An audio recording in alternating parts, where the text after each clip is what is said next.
Navegando por los cambios y desafíos, una discusión sobre el estado actual de la educación arquitectónica en la región fronteriza.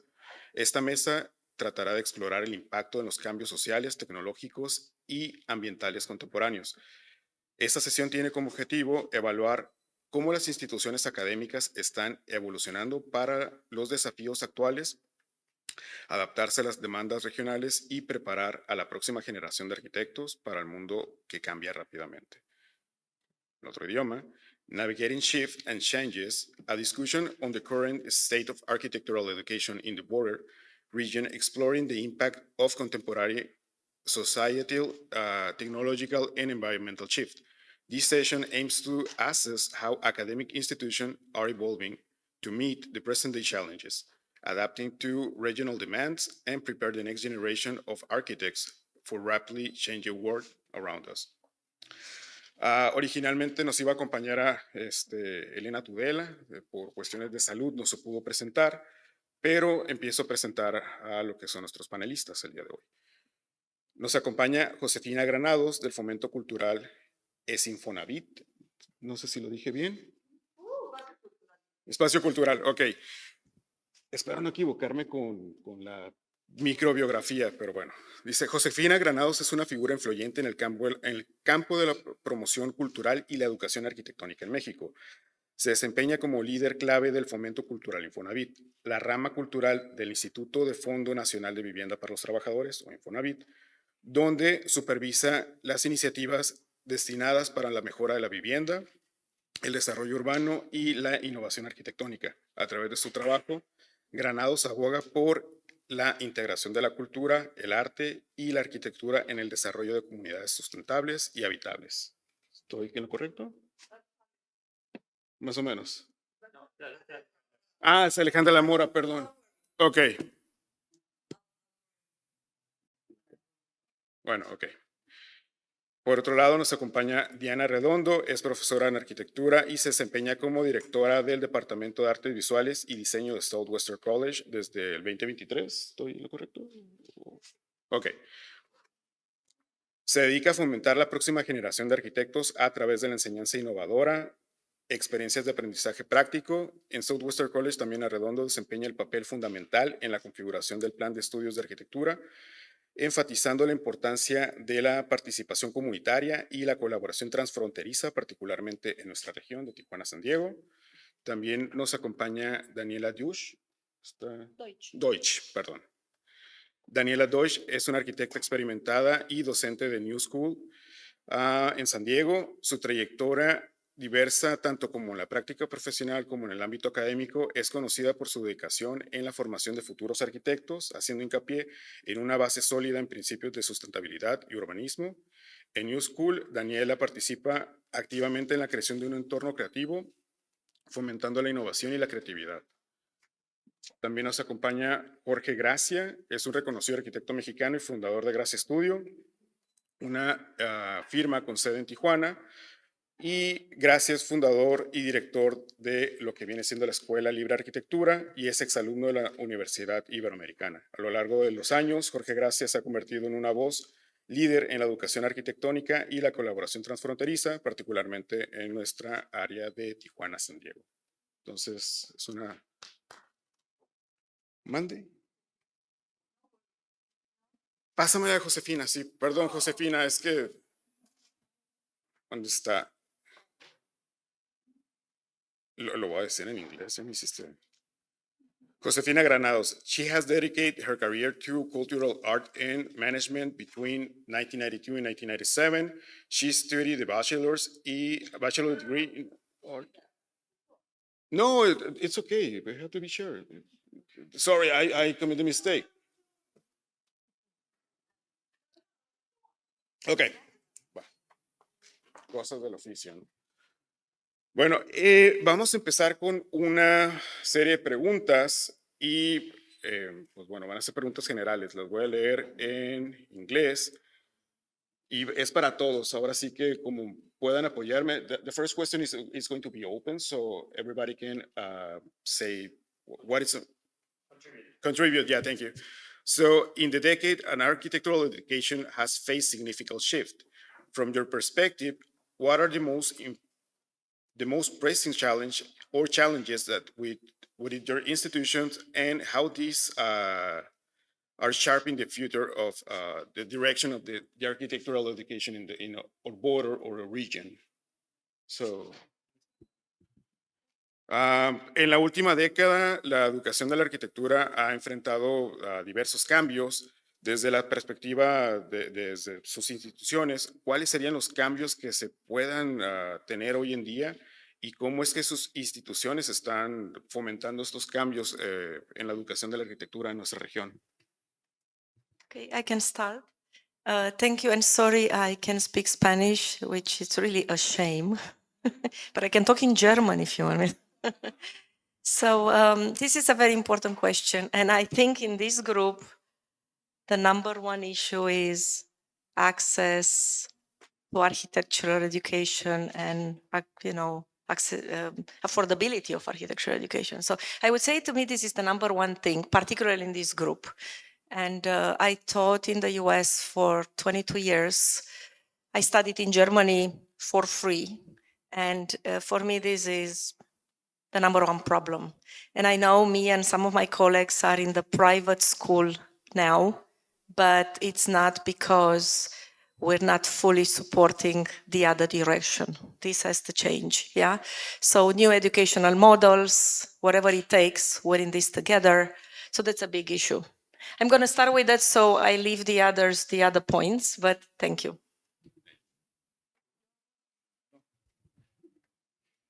Go ahead, you go. Should we speak in English or Spanish? But I feel you. Okay, sense me. Bueno, primero que nada, muchas gracias por esta invitación. Ale iba a dar esta plática, Alejandra de la Mora, que es la gerente senior del espacio cultural, se tuvo que ir, entonces heme aquí. Y yo no soy arquitecta, pero en realidad creo que en México el acceso a la educación arquitectónica, hay muchos lugares donde es gratuita. Aparte de eso, yo añadiría que desde mi perspectiva del Infonavit, creo que hace mucha falta. Otro de los retos es incluir la vivienda social en los programas. Creo que eso es algo que no está presente. Nosotros estamos queriendo hacer un diplomado del que ya podremos hablar después, pero en la investigación que hemos hecho, 15% de los programas sobre arquitectura, solo 15 hablan de vivienda social a profundidad. Entonces creo que desde la institución, creo que ese es el gran reto. Buenos días a todos, muchas gracias por la invitación. Y igual mis colegas hablan de acceso de educación arquitectónica, pero aparte de eso también acceso nada más para poder ir a la escuela. Lo que hemos encontrado es que muchos estudiantes batallan ahorita para poder pagar por vivir, ¿verdad? Lo que cuesta la comida, lo que cuesta la vivienda. Y eso para nosotros en la institución de Southwestern nos hemos dado cuenta que a veces tenemos muchos estudiantes que viven de este lado de la frontera y cruzan todos los días para ir a la escuela e ir a trabajar. A veces están cruzando a las 2 de la mañana, se van a la Walmart en el estacionamiento, se duermen un rato hasta que abren las puertas de la escuela. Entonces van, toman otra siesta hasta que comienzan las clases a las 8 de la mañana y para ellos estar ahí a tiempo, ¿verdad? Y eso también los afecta mucho para que estén listos en la mañana para ser preparados y luego estar en la escuela todo el día. O sea, es mucho para pedir a los estudiantes. Entonces, aparte del acceso a la educación, es nada más poder ir a la escuela y estar alertos y listos para aprender.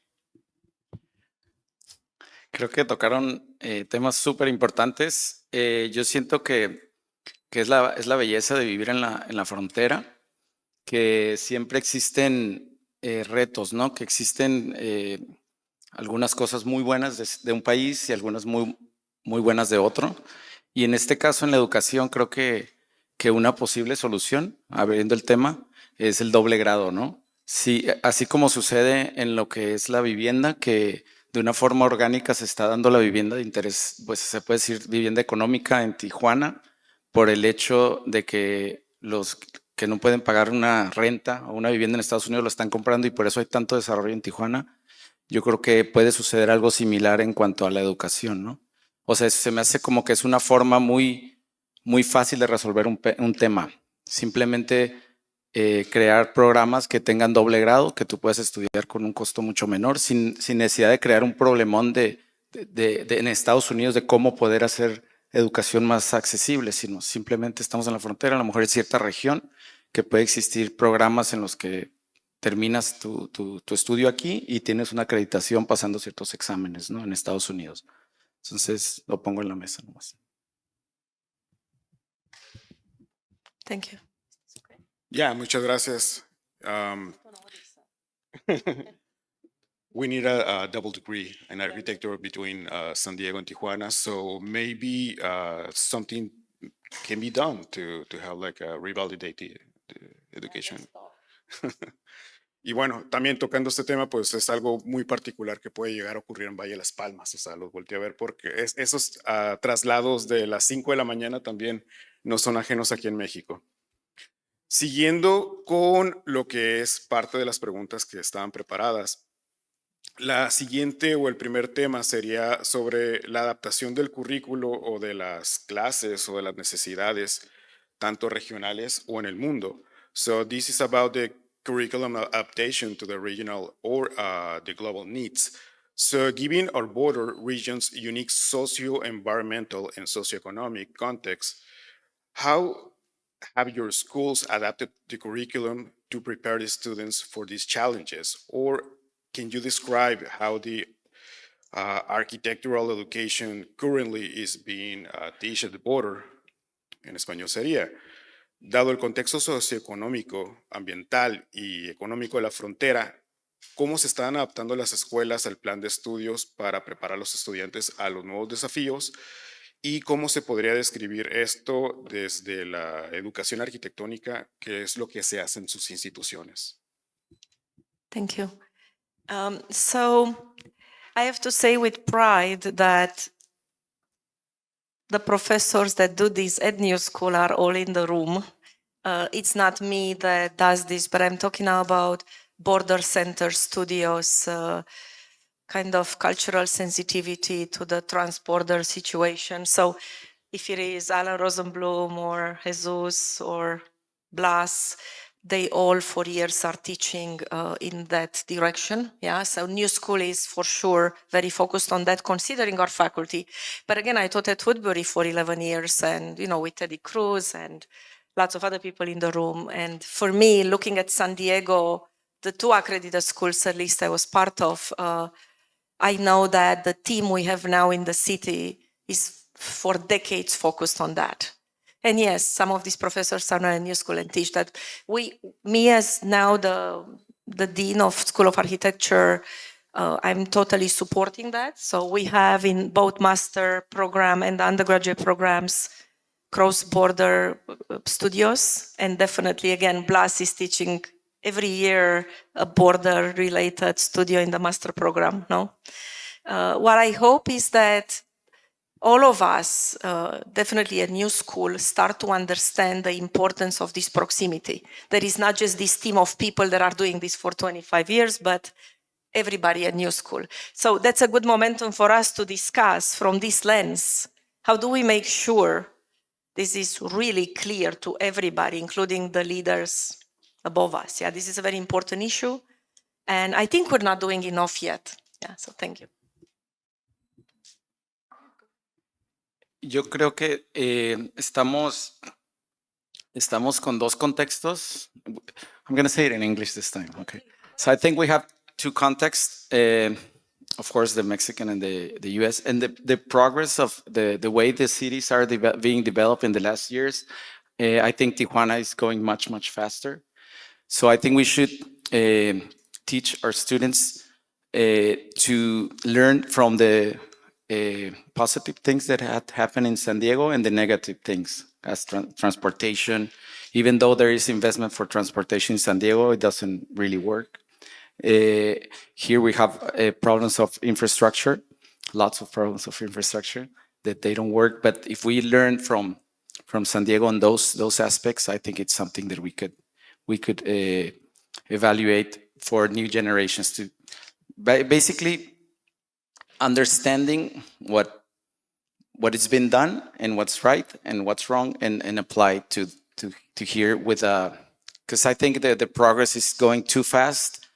And even though we have lots of architecture schools in Tijuana, the development is going much, much faster. We're getting architects from different parts of Mexico to start designing buildings, and we are losing the race.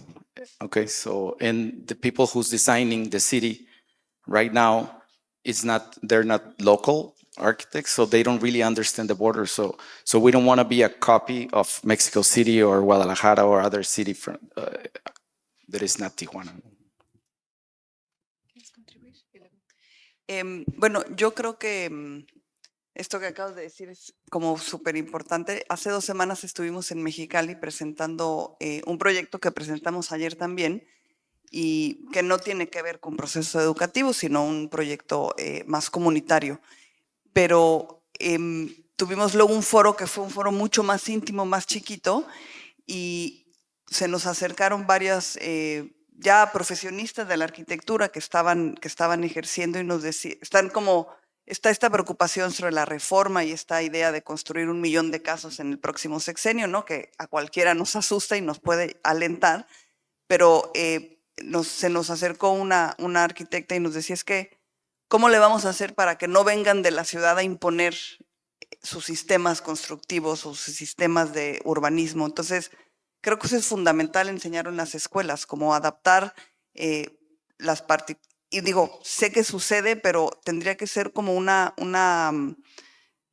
pues debe de haber un lugar donde cada quien se adapte, donde la educación esté vinculada a instituciones como el Infonavit, ¿no? Que será quien se encargue de hacer estas construcciones, o el Fobiste, o quien tenga que ser, para decirles, oigan, en la zona maya construimos así, y en la frontera construimos así, y en el centro construimos así, ¿no? Creo que eso es fundamental para que de veras tengamos, pues avancemos y se construya de acuerdo a las necesidades de cada quien. Y tiene que haber espacios de escucha. O sea, yo estuvimos en Mexicali y me quedé con esta idea. Tenemos que encontrar un lugar donde la academia y quien construye y quien decide, y los tomadores de decisiones y los que manejan el dinero y las inmobiliarias convergen y hagan pues este diálogo, ¿no? Que de veras le apunte a los estudiantes, que serán quienes construyan eventualmente, ¿no? Para nosotros, en Southwestern College hemos dado clases de arquitectura desde los 60s. Y por todos esos años y todas esas décadas, la educación arquitectónica realmente fue enfocada en qué es lo que quieren las instituciones para transferir. Cal Poly San Luis Obispo, por ejemplo. ¿Cuáles son los requisitos? Y siempre fue eso en el enfoque por mucho tiempo, hasta últimamente. Quiero decir, bueno, cuando yo comencé a dar clases en Southwestern en 2011 y fui ya full time en 2015, fui la primera maestra de raíces mexicanas de ser full time en esa escuela. Y estamos en Chula Vista, no estamos muy lejos, ¿verdad? Y por mucho tiempo fue así. Todos los demás eran europeos o americanos, y la mayoría de los estudiantes son mexicanos o vienen de raíces mexicanas, ¿verdad? No estábamos reflejando la población de los estudiantes. Hasta últimamente, los maestros el programa de nosotros ha crecido, y como ha crecido, tenemos nuevas clases y estamos agarrando nuevos maestros, y ahora la mayoría de los maestros son de raíces mexicanas, ¿verdad? Y lo que estamos viendo es una apreciación a la cultura, una apreciación de quiénes somos y la región en donde vivimos. No hacíamos eso tanto antes, pero ahorita estamos desarrollando un programa, un bachillerato en Southwestern, donde la concentración sería de diseño ambiental en la región fronteriza, que en inglés es a Bachelor of Science in Transborder Environmental Design. Y realmente queremos dedicarnos a eso, a estudiar la región, a estudiar el efecto de no solamente la arquitectura, pero la ingeniería, la construcción, la tecnología, los materiales de los dos lados de la frontera. Y este programa, todos los documentos, es un proceso competitivo y vamos a entregar todo a principios de enero del año que entra. Nos van a decir para verano del año que entra si aceptan o no este programa de arquitectura. Pero sería el primer programa en San Diego, que es de 4 años, un bachillerato donde tiene ese enfoque, porque queremos realmente aprovechar de esta área de la frontera, que es tan única. No tenemos las mismas, aunque hay problemas aquí que que son semejantes tal vez a otros lugares fronterizos en el mundo, pero lo que tenemos para ofrecer en San Diego y Tijuana, realmente, de que yo sepa, no hay un programa que se enfoque solamente en eso. Y eso es lo que queremos hacer y lo que estamos trabajando ahorita.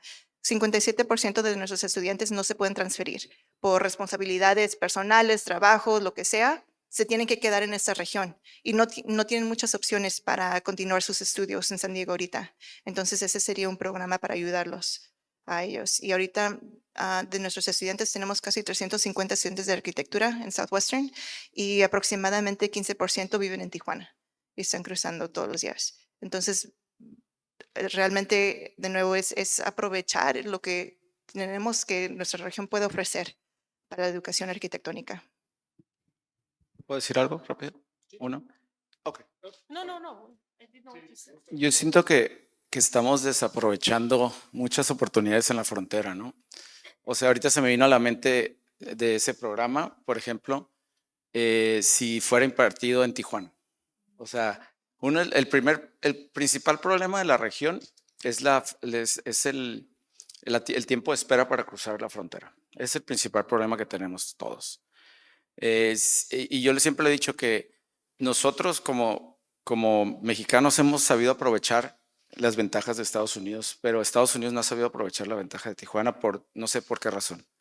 Sería muy fácil, o sea, es cuestión legal, yo creo, no sé si sea tan fácil, pero para mí, obviamente, se me hace muy fácil que nomás dieran las clases en Tijuana y los estudiantes que están cruzando, casi el 100% de sus estudiantes son mexicanos y están sufriendo, pues nomás es una cuestión de espacio. O sea, y lo que tienes que arreglar es nomás la cuestión de legalidad, pues. Y eso es poner de acuerdo a los dos países. O sea, es un tema mucho más sencillo de porque nosotros tratamos de hacer el doble grado y cosas, o sea, bueno, no sé. Jorge, ¿nos podrías apoyar con el mismo comentario en inglés nomás para?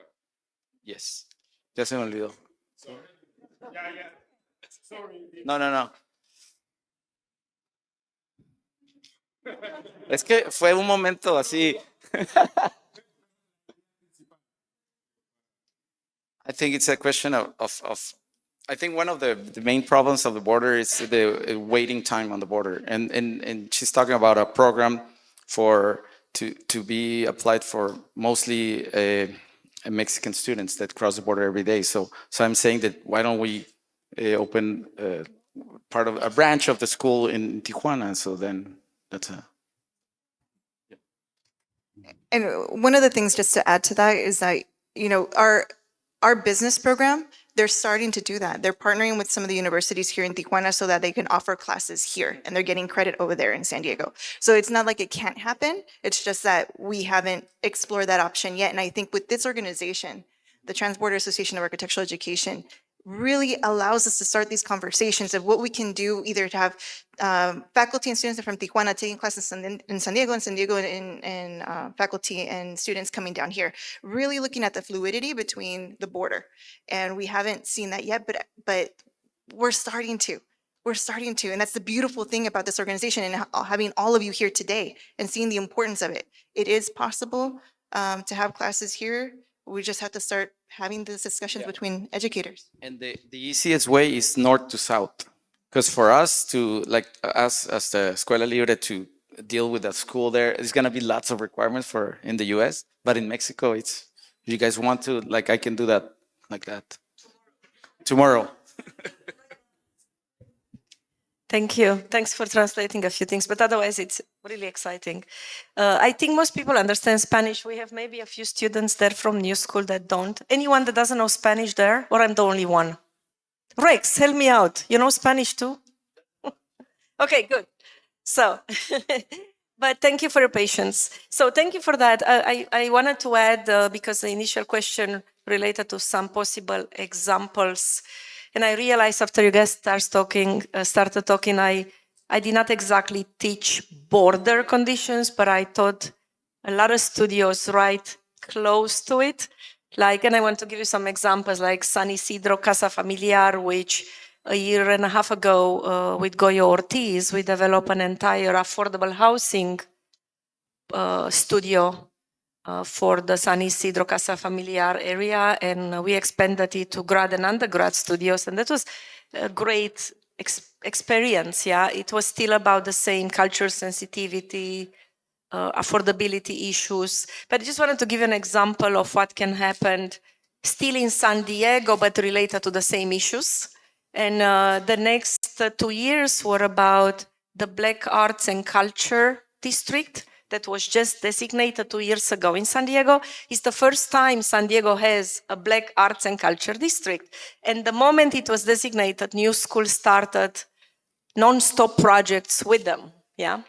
And we have developed so many ideas directly with the community. So those are like community-based participatory projects for the students, because the students work with the communities hand in hand.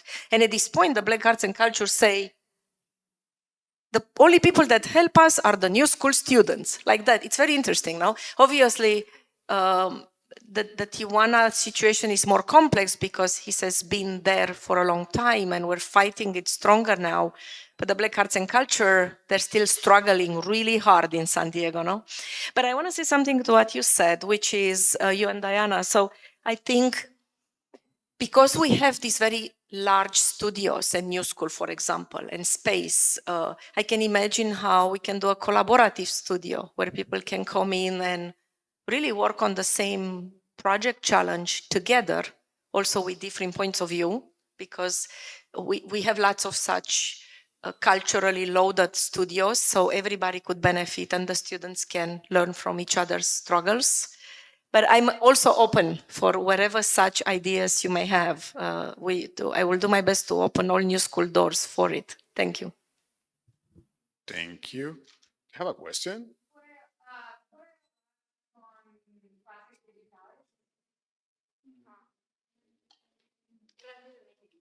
Clases en línea. Online classes, yeah.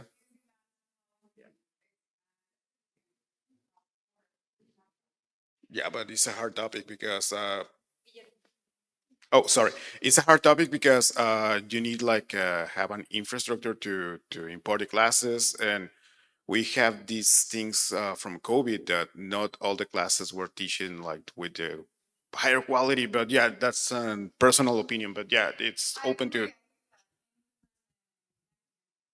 It's different.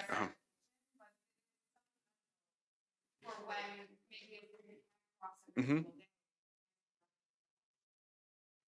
Thank you for the opinion. So continue with our team.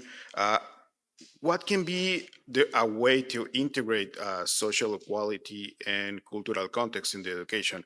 The question can be like, how can we incorporate social equality and cultural sensitivity, sorry, into the architectural education, or what can be the strategies to found an effective ensuring students that can be prepared to address this type of aspect in the future practice?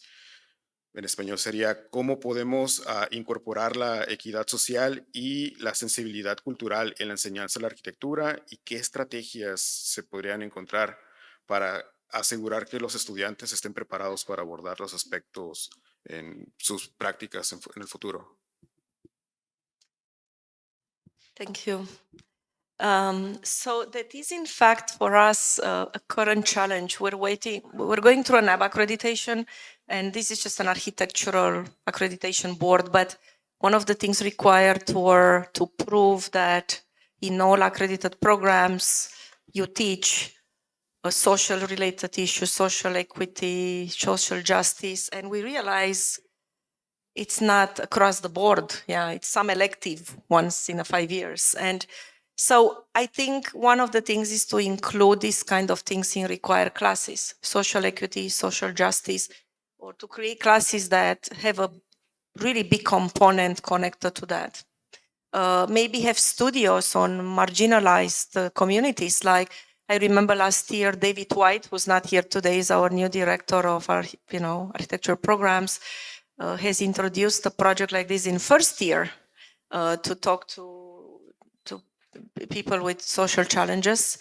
I think we should do more than that. So require classes on social justice, ideally, studios really clearly related to marginalized communities, and just literally go to the rabbit hole and understand what is this about. It's not just a slogan, yeah? How do we make this matter, and how do we make our students and the future architects understand why this matters? And that is just not just sprinkle something there to get the accreditation, So that's kind of my 2 cents for now. Thanks.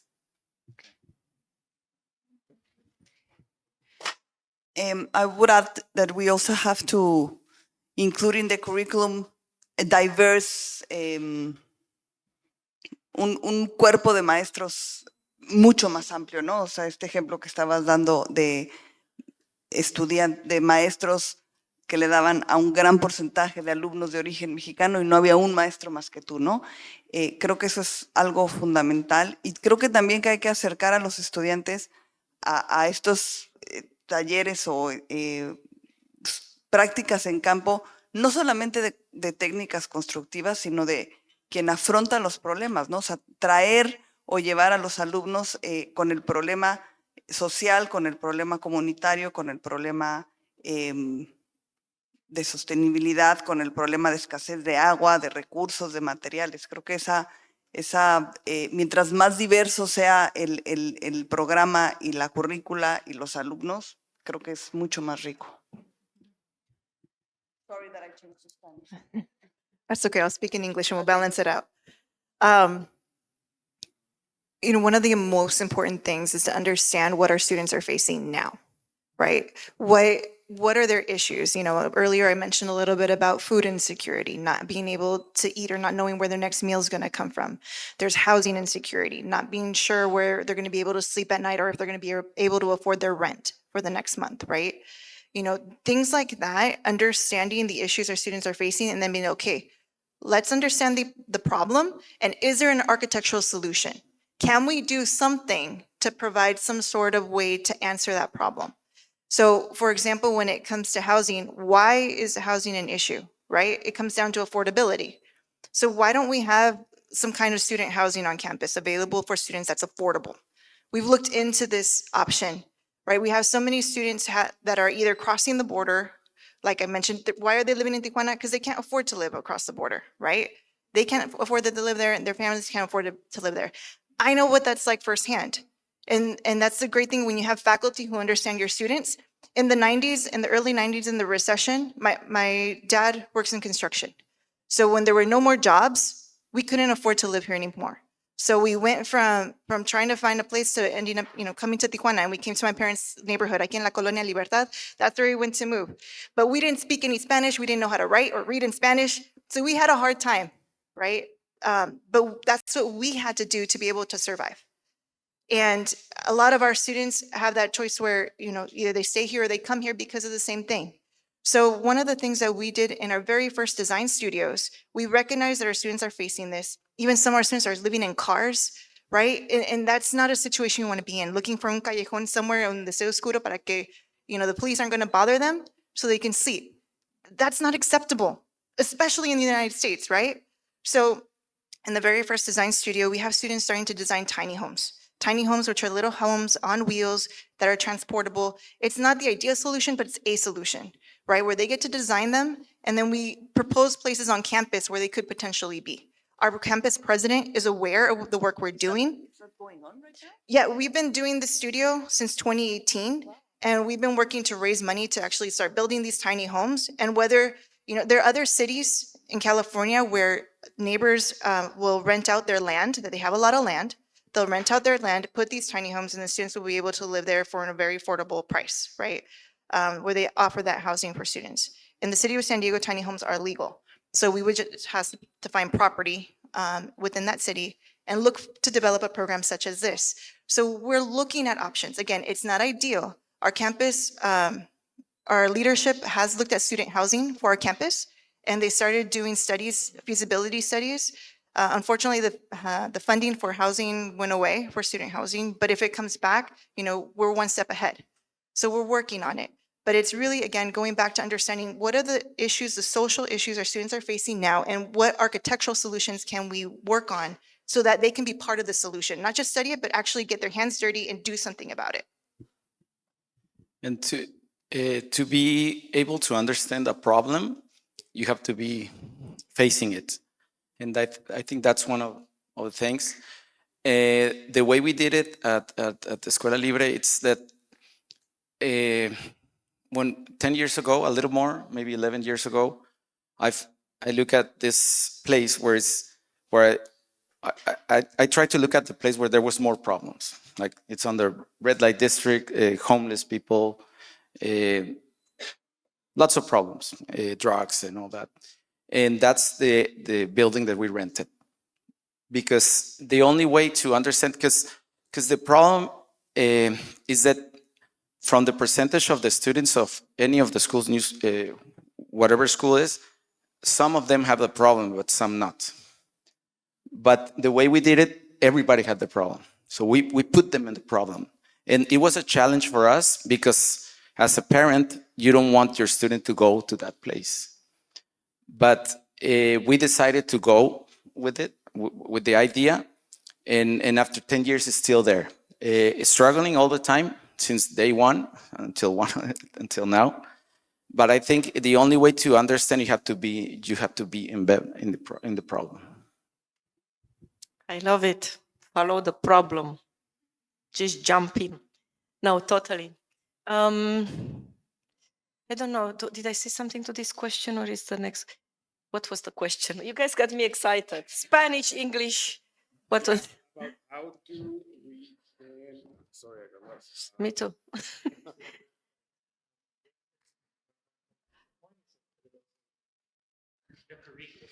How the structure of the way the different parts of the curriculum you're taking it, you touch upon that. Yeah.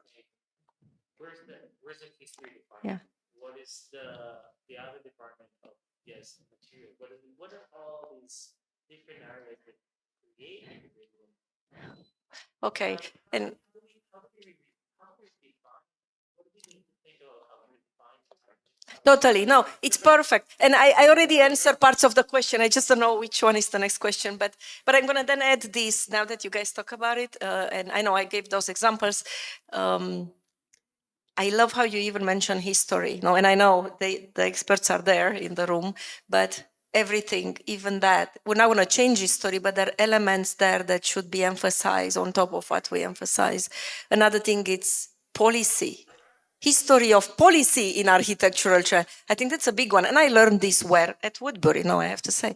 But we don't talk enough about it. It's always the same people that talk about it, and then we forget and don't talk about it. We just are proud of the people that do, but we have to challenge ourselves to do it, and we don't. And I think policy is a big one all across, especially by the border. Anyway, I think we're coming for the next question, but thank you. Don't worry.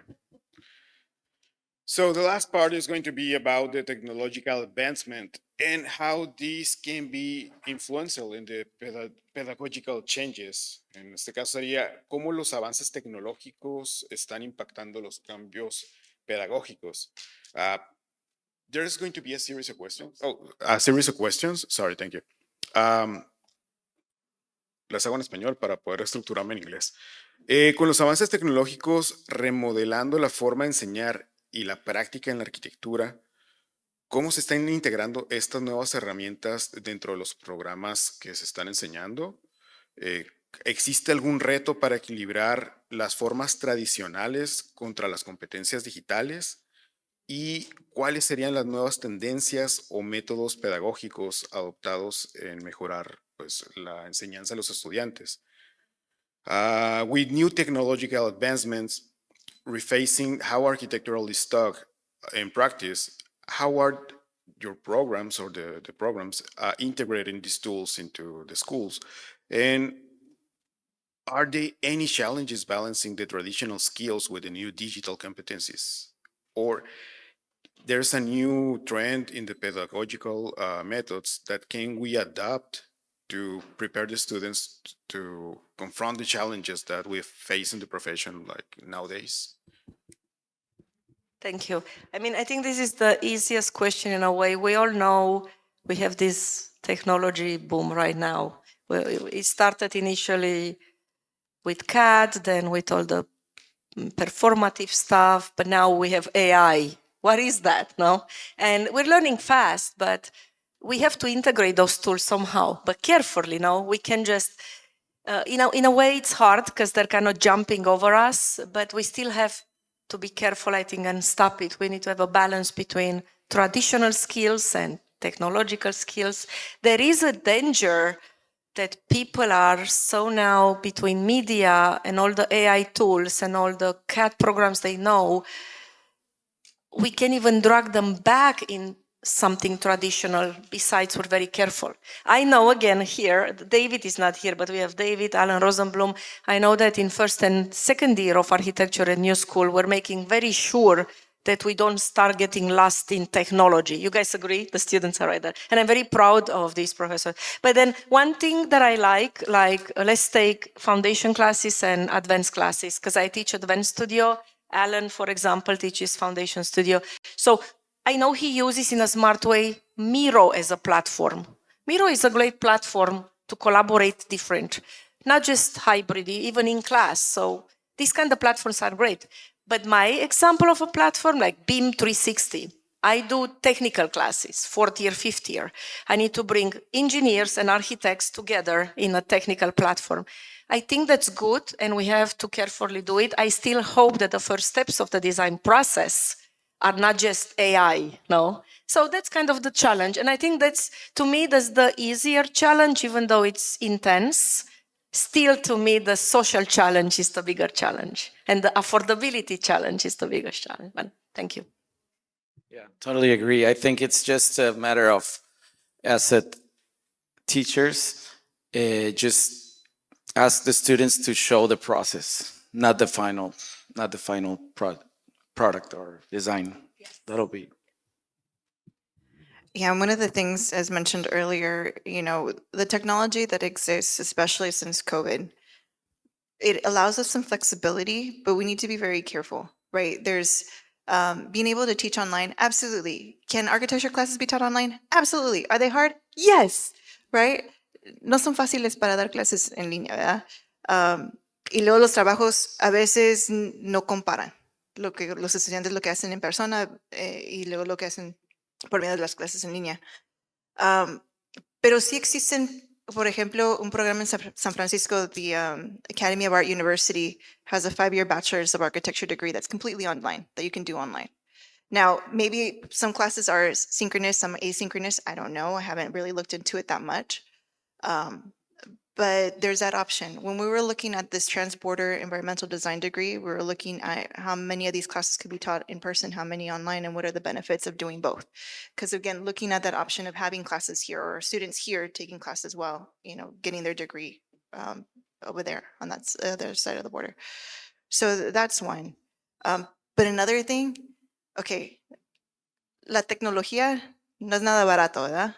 Y luego, to get the funding we need to be able to have the most up-to-date, the most current, the most industry-standing technology can be hard sometimes. I don't know about in your school or in our new school, but sometimes for us, it's a competitive process just to request the funds to have the technology.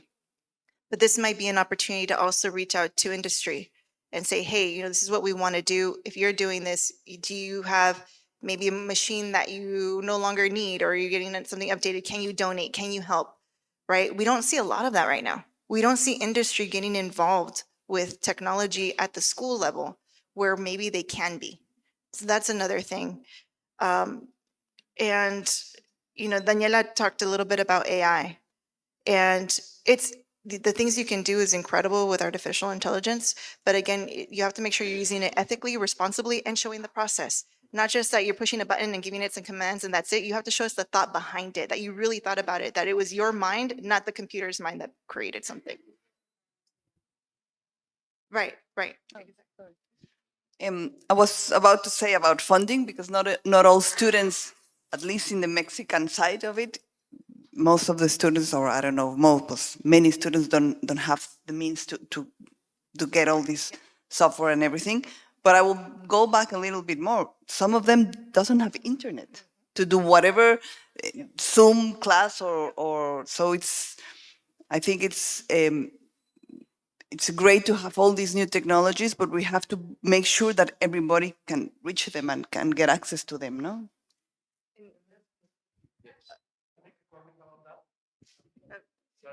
Sorry for the interruption, but no, I hear you, but no, it's not that. It's just, but I'm thinking that these technologies are essentially offered by the institutions that we're talking about, right? When we're talking about whatever online platform the school uses, whether it's Microsoft Teams or whatever, and students have access to that. The students don't have to buy Teams. If we use Miro is free. What I'm saying is that I have kind of intense experience teaching online studios during COVID with high level of success, actually, probably indistinguishable from what we do on a regular quarter.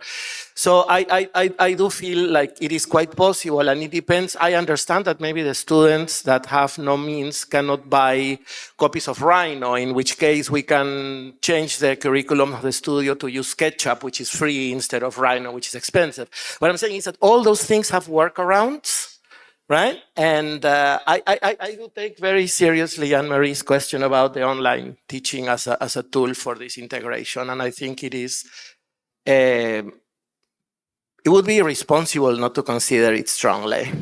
Yeah, that's all. And I completely agree. I think it's something we're looking at further. So as I mentioned, certain technologies are difficult for institutions to be able to get, but computers, the basics, right? One of the things our school does, and this is fairly new for our architecture students and any students, but particularly because the software that architecture students use is so robust, if our students receive Pell Grant as a type of financial aid, then they qualify to get a free laptop and they get to keep it. And it'll run Lumion and Rhino and whatever softwares that we're using. Right. The school also offers MiFis or little Wi-Fi's that they can use again, so they have access. So we're looking at offering and having available the basics so that they can connect and take advantage of the technology that exists. Because it's here, it's not going anywhere. So might as well learn how to use it and make good use of it so that our students can be successful in that manner. Regarding of these online classes, this diploma, how do you say that in English? A diploma. Well, these small courses we're trying to put on together for social housing.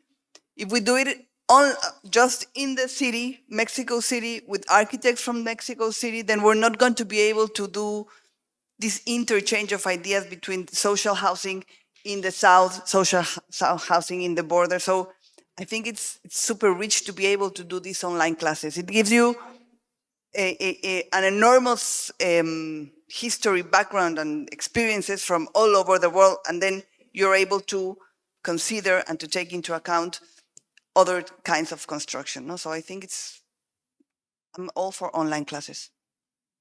And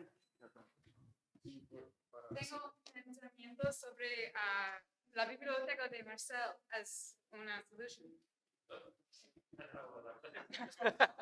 Biblioteca de Marcel. Yeah, he had a project here in TJ that is public place. Yeah. Bueno, cerramos. Creo que sería interesante ya tener un diálogo de preguntas y respuestas. Lo que sí me gustaría agregar, what I would like to say is really interesting having this type of situations.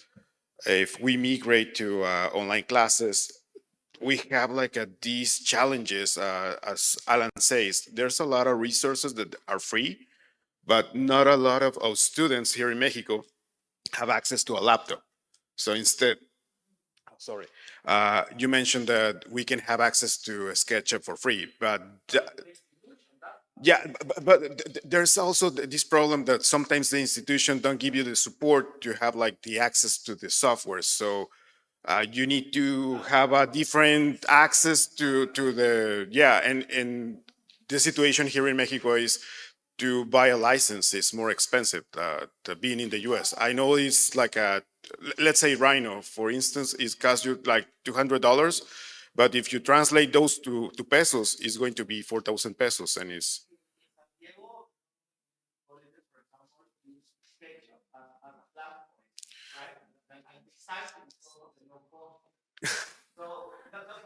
yeah.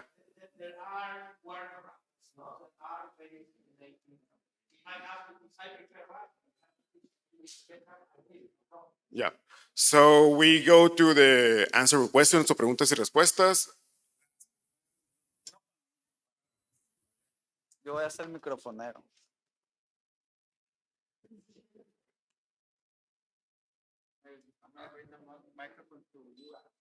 Sorry to change the topic from technology, but I wanted to take a step back because there were some comments about how the schools can work together and talking about collaborative studios earlier. And over the summer, myself, Antonio over here, and some other students from San Diego and Tijuana took part in a collaborative studio where we worked together on a park. And while the project itself and being able to work together was a very good experience, I don't think it was something that any of the schools, it wasn't a part of any of the school's curriculum. So for example, while we were doing this studio, while it is a part of ATEA, we are all representing the schools, I wasn't necessarily enrolled in a studio. Some of the students from Tijuana ended up having the schedule in conflict with their own studios in school. And I think that the mission to bring more collaborative studios is a good one. And I'm wondering how you guys plan on trying to make this something that it is an option for students where it isn't going to conflict with their actual school schedules, because it was a really good experience and there is a lot of good possibilities if it's pushed forward. Anyone wants to answer? I'm gonna try to answer some question of that. Like, look, I'm gonna say it in English because it's directed to you, and then hopefully many other ones. One of the things that this association is like the course. Let's say it was a course. Let's say that it was more like a workshop. What you participated in. These are prototypes that we're trying to test in different ways to how to kind of collaborate. And I know we have talked about it, many of the challenges, and like Jorge said, it's easy, let's just do it. And I think we can do it like that fast, but there's politics involved. And there's always this kind of difficult situations, who gets paid and how it gets paid, right? And that's very complicated because even in the workshop you collaborated, that was everybody just free time, right? And that's okay, but you cannot sustain a program or something in that virtue, right? And also in the sense of how to create courses, in the sense of how to start kind of. One of the things that I always say that we need, the biggest challenge that we have is indifference, and the other thing is to gain trust. And trust is something you need to start kind of constructing and building for that. And one of the things that we're trying to work right now is the TAE Fellowship, and we hope that we can run it really quick. And the TAE Fellowship is a start to get one student from each school and have the capacity to audit other courses in other classes, in other schools. And that's a way that we can start kind of sensing the different curriculars, understanding the curricula of each school, and understanding what are the principles that the school is trying to work with, right? And I know it might be a little bit too slow, right, to say let's just do it, but I think that it's something to understand how do we start merging certain classes and curricula to start thinking what is the type of research, what is the type of interest that we have everybody, and that's what we're here right now, like hearing the different interests, so we can start kind of planning that out. In the TAE Fellowship is the idea that we support the student. Once again, the student, right, needs support to go from one side to the border. It needs to pay, it needs to eat, it needs to, right? If you don't support that, then it's difficult for the student to participate in that sense. So we are working towards that. We're hoping that very soon we can do that. And that will be an opportunity to have this first cohort or TAE fellows in that regard. One comment. Like the what's your name? I think los grandes retos siempre o sea, donde se hacen grandes avances siempre es cuando hay una voluntad política. Lo mencionaste muy ciertamente. Yo creo que siempre en las discusiones que tenemos, o sea, ahorita entre arquitectos y estudiantes, nunca involucramos a los factores que realmente pueden hacer un cambio en ese sentido, ¿no? Nosotros podemos pensar muchas cosas y tener la solución pensada en nuestra mente, pero si no lo transmitimos a ese nivel de mando, se puede decir, es muy difícil que se logre, ¿no? Porque coordinar dos planes, simplemente coordinar un plan de estudios de tu propia universidad es bien complejo, ¿no? Es complejo los horarios y coordinar pues que quede a la par con uno de Estados Unidos, pues es todavía más complejo, ¿no? Simplemente nosotros tenemos cuatrimestres, ¿no? Quarters.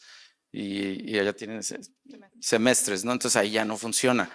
Pero creo que es más fácil la vía esta, ¿no? La vía de política, porque realmente los cambios, por ejemplo, ahorita en el tema de la Avenida Revolución, que se ha estado hablando por años, ¿no? De que se peatonalice. Y voluntad política, alguien dijo, yo lo voy a hacer y se hace. En Estados Unidos debe ser lo mismo. No creo que, o sea, debe haber un poquito más de complejo, pero al final de cuentas, si alguien dice se hace, ¿no? Entonces yo creo que por ahí va el tema, ¿no? Great. ¿Alguna otra pregunta? ¿Alguien más? Una manita más. Si no, para cerrar. No. Sí, ¿verdad? Gracias. Hola a todos, todas.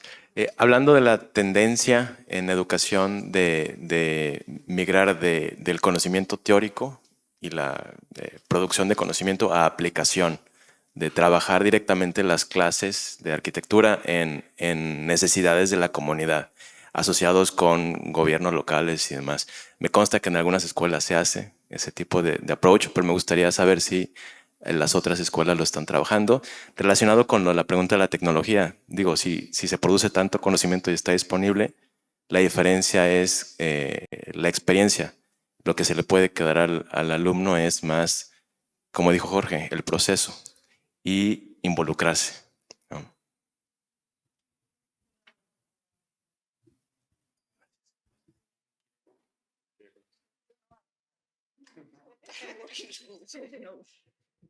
Sí, para nosotros, los estudiantes en los Estados Unidos, si uno quiere ser un arquitecto con licencia, no solo el título, pero la licencia, tiene que tener 3,740 horas de experiencia, ¿verdad? Bajo un arquitecto o un contractor, licensed contractor. Ajá. Y nosotros que somos a community college, los estudiantes, la mayoría transfieren a programas de 5 años para obtener su bachillerato. Por eso nosotros ahorita, desde el 2021, los California Community Colleges ahora ya pueden empezar a ofrecer los bachilleratos y por eso estamos aplicando para el de nosotros. Pero tradicionalmente los estudiantes de nosotros se van a otras escuelas para terminar. Cuando los estudiantes están preparando para trabajar y obtener esa experiencia que necesitan, desde que se gradúan de la prepa, pueden empezar esas horas para la licencia. Lo único que nuestros estudiantes están compitiendo con los de USD, Woodbury, New School. Y es muy difícil en los despachos cuando están comparando los aplicantes que agarren uno de una escuela que es de 2 años contra los de 4 o 5 años.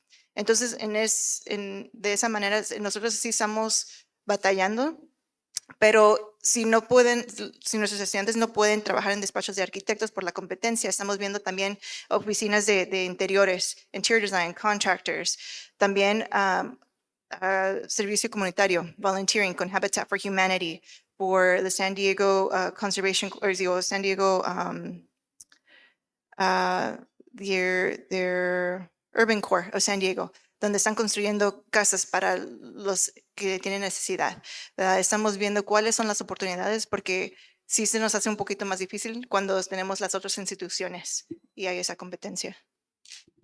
Creo que ahí hay un punto importante, rapidito nomás, en el tema de las prácticas, ¿no? Prácticas profesionales, ¿no? Que en muchas instituciones es al final ya que terminas tus estudios,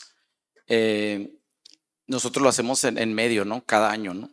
Entonces, lo que hemos visto nosotros en ese proceso de que una vez al año se vayan 10 semanas a trabajar con algún despacho es que los despachos que los reciben no tienen ningún compromiso de pagarles, entonces pues lo reciben de una forma más fácil y pueden probar a ver si es alguien que les puede funcionar, ¿no? Entonces, afortunadamente, la mayoría de nuestros egresados tiene un trabajo saliendo por eso, ¿no? Y esa es la razón básicamente que están, sorry about that. Okay. But the little I understood, and Guillermo helped me a little bit translate, it's lopsided. We have to help from Woodbury, from New School side. I'm still originally from Woodbury. We have to help. We have to help community college students get jobs. Anyway, it's happening naturally now. Everything, as you know, there's a big discussion in the country, NCARP versus NAB versus things are out of control and out of balance. So, but we have to help speed this up. We have to talk to each other and see how can we help. We as the schools with more resources, we need to give some of the resources back to the community. That's the number one. Yeah. At the end, who make the decision is the architect who's hiring the student. So they will try to go with somebody that has more time. I meant first to get to balance the school stuff in order to do that. So because we have a bit of a voice in education, because education matter to the people that hire the students. So but we can also talk to the community, to the industry, and help them understand the importance of that. I think if it's like a Bermuda triangles here. Yeah, you have the private schools, you have the industry, then you have the community college. We have to all push each other to balance this out. And if we don't do it at this level, it's going to be very delayed or never happen, Yeah. And just one more thing to add. So Southwestern is not the only community college that offers architecture programs in San Diego, right? We have Mesa College, Palomar College, Miramar College that also offer architecture programs. And we're originally really designed it to be technical programs so that students could start working in the workforce. So exactly in 2 to 3 years, right? So I think it goes back to your point, though. It's really important to talk to industry and collaborate with industry and make sure they know and recognize what our students can do, what we have to offer, even though it may not be a 4-year or 5-year, at least not a 4-year yet. But our students, they know how to use AutoCAD, they know how to use Revit, they know how to do construction documents, they can do details, right? They can at least get started in an office. But a lot of firms just don't give us the chance yet, and it's just maybe having those conversations with the industry. Yeah, I think it's a problem of they won't. They have to pay them, like if they're gonna hire them, they have to pay them the same amount as if they were in a 5-year program. So I think that's the main problem. Like in the other scheme, they don't have to pay them at the beginning. So they accept them, and then once they know they're good, they're gonna start paying. That's the little difference. But I would like to say to that, Diana, that these things are happening in a different way, meaning there is now this thing to get to license without NAB. I'm for it. I mean, it's a complicated discussion, but I talked to some college leaders too, like Joe and all these guys. And Joe Lucido is now leading the entire college team towards the light. So it's still like that, meaning once we change that rule and NCARP level, college students can get to license without a NAB accredited degree. And I think it will happen, sorry to say. That's great. Sorry, I'm going to take over. I think that I just want to add a little bit to the discussion in the sense of I agree with many of the comments, but I think that the idea of how to in the sense of housing, I think that the biggest thing of housing is not only affordability, but it's more the politics of land. how we are treating land and how we treat land and the politics of land as the biggest obstacle. And I think that that's something in the architecture programs that we don't teach students this politics. And that's very important because we always go to architecture that is about how to reduce the cost of the house. And that's not the answer. The other thing that I wanted to talk about is that the culture, the culture of our profession, if we continue the way we have been educating our students and our people, right? That the way to go outside is to work in an office. And I question that. I question that this is the dynamic to see the path of architecture. Is it something else? Is it something that we start need to construct in that it's not you're waiting for the job, but how do you develop the work you're constructing? And the other thing is the history that is being placed on us or kind of translated for us or digested for us. I think that there's an opportunity to construct the history they need to develop from us, not something that it was imposed to us. And this is a new history that we need to kind of develop in this region. And we need to reflect what is that history that we're creating right now. I love the way you said it. In the end, we're architects. Let's build our future. That's kind of what you're saying.